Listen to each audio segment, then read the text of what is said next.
Yo, what's going on YouTube? Welcome back to another Minnesota Twins series preview. But first, before we get into that, we have a great couple of games coming up. But let's go through the road trip that we just had.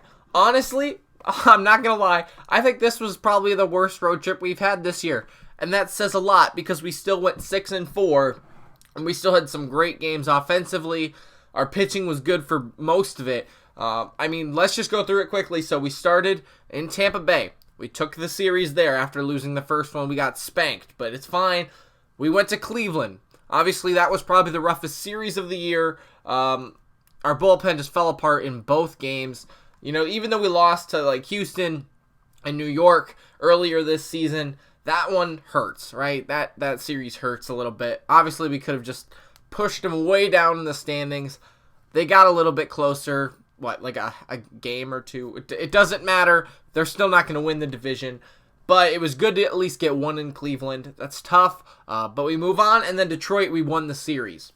So we lost, 3 out of 5 games right in the middle of that little stretch. But we still came away with a 6-4 road trip, which means we have not lost a road trip this year. We have only split or won. That's great. Let's go home now. Finally, we get to play back in front of, Minnesota fans. The weather is going to be great. It's June now. This is the first time we've played in June at home. 11 games in. Or 11 days in, rather. It's good to be, it's summer in Minneapolis, which is great weather. So hopefully the ball will be flying a lot. First we face Seattle. Then we face Kansas City and Boston, all at home. Very winnable series. I'm thinking if we could take 2 out of 3 in every one of these at least, right? I've talked about sweeping Kansas City and Seattle for sure, but I think 2 of 3 is 100% necessary. So let's go through it. Honestly, the pitchers we're facing are not great. We have Perez starting and then Berrios and Pineda on the last game. But first we go against Mike Leake. Then Tommy Milone. If you guys are Twins fans or have been Twins fans for a while, you know Tommy Milone used to pitch for the Twins. I want to know what you guys think about Tommy Milone, though. I liked him. I did like him. He wasn't the greatest pitcher, but it was cool that he pitched for the Twins for a while, and now he moved around quite a bit. I think he was on the Mets for a while, and now he's on Seattle. Maybe was he in Oakland too? I'm not sure, but he was all over the place. Found himself in Seattle now. He gets to face Berrios. Oh boy. And then Marco Gonzalez will face Pineda the last day. So right away, I'll give you my predictions. I think tonight is going to be the hardest game for us to win. Perez has, I wouldn't say struggled, but the last couple of games he has pitched, that's the games we have lost, right? Because he lost against Morton in Tampa Bay, 1, 2, 3, 4. Lost against Cleveland. He didn't get the loss, but lost against Cleveland in Cleveland. And then before the Tampa Bay loss, when did he pitch last? The Angels. So that was the game where he kind of struggled at the beginning, but then we had 16 runs. So a little bit scary how Perez he started so hot. And he's been fine, right? He's literally been fine. It's just going to be the run support again. That's what it is every time. We are capable of putting up so many runs, right? And then for Smeltzer, right? When he pitched against Cleveland and we didn't put up any runs. It was like, okay, I'm not sure what we have to do there. And then in the next game, when we did put up runs, our bullpen let us down, right? And that's the game that Perez pitched. So I want to see Perez do really well. I think he's capable of doing really well. We hit Mike Leake very well last time, if I remember correctly. Maybe I'm wrong about that. Did we not get him? Maybe I'm losing my mind. I don't think we pitched against him because they pitched Swanson, Gonzalez, LeBlanc, and Kikuchi. So maybe I'm losing my mind. We have not pitched against Leake. So again, we haven't seen this guy before. That's probably why it's going to be the toughest, in my opinion. But let's go through his stats, I guess, before I officially make the decision.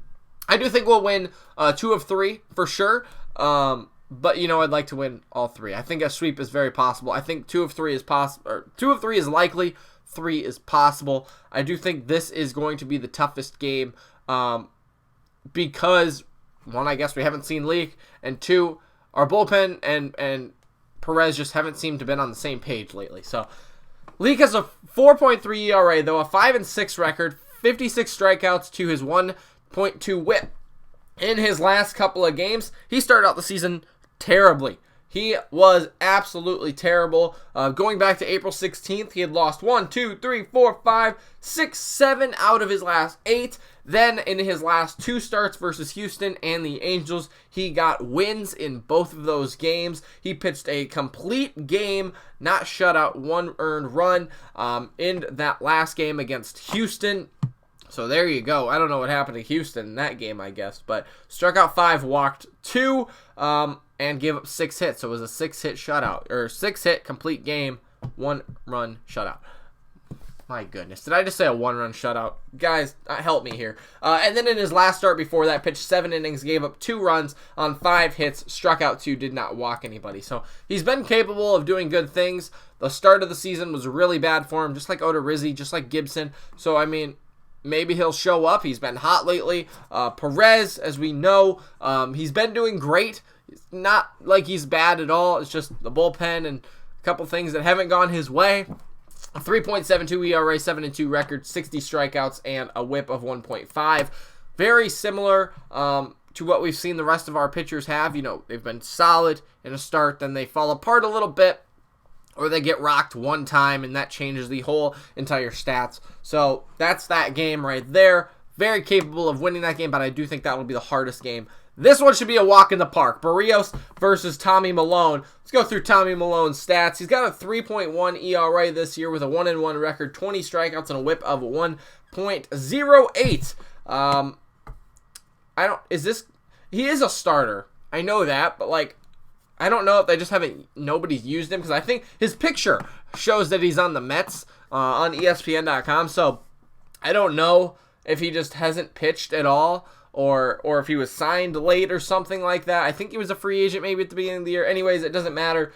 In 4 starts this year, he's gotten a win and a loss. The win and the loss both came to Texas, and then he's faced against Houston and the Angels, and he got the no decision in both of those games.